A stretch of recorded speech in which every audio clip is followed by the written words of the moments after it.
Les deux affaires qu'ont fait de moi un des grands voyous du XXe siècle sont deux affaires qui n'existaient pas et qui se sont terminées juridiquement par un procureur qui dit j'aurais pas dû le faire et une juge d'instruction qui m'a mis, après m'avoir mis les menottes, qui m'a donné des non-lieux. Alors celle-là, donc l'affaire Adidas, je vais vous dire, elle va se finir pareil. Vous serez comme d'habitude déçus.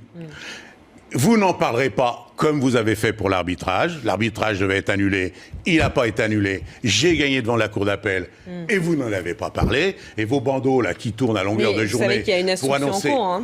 Qu'il y a une instruction en cours. Non, mais je m'excuse, je parle de l'arbitrage, madame. Oui. Et l'arbitrage, il n'a pas été annulé. L'arbitrage qui est considéré comme factice par les juges qui sont en train d'enquêter. Attendez, il y a plusieurs mises en examen, dont la vôtre pour escroquerie en bande organisée, dont celle de Christine Lagarde. Mais qu'est-ce que vous êtes en train d'essayer de faire là?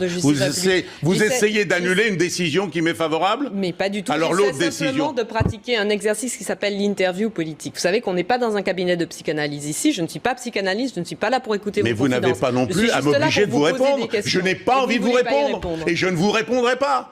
Et je ne vous répondrai pas, pour une raison extrêmement simple, c'est que le juge d'instruction, on n'est pas chez le juge d'instruction ici, on est dans un cabinet, on est dans un plateau de télévision.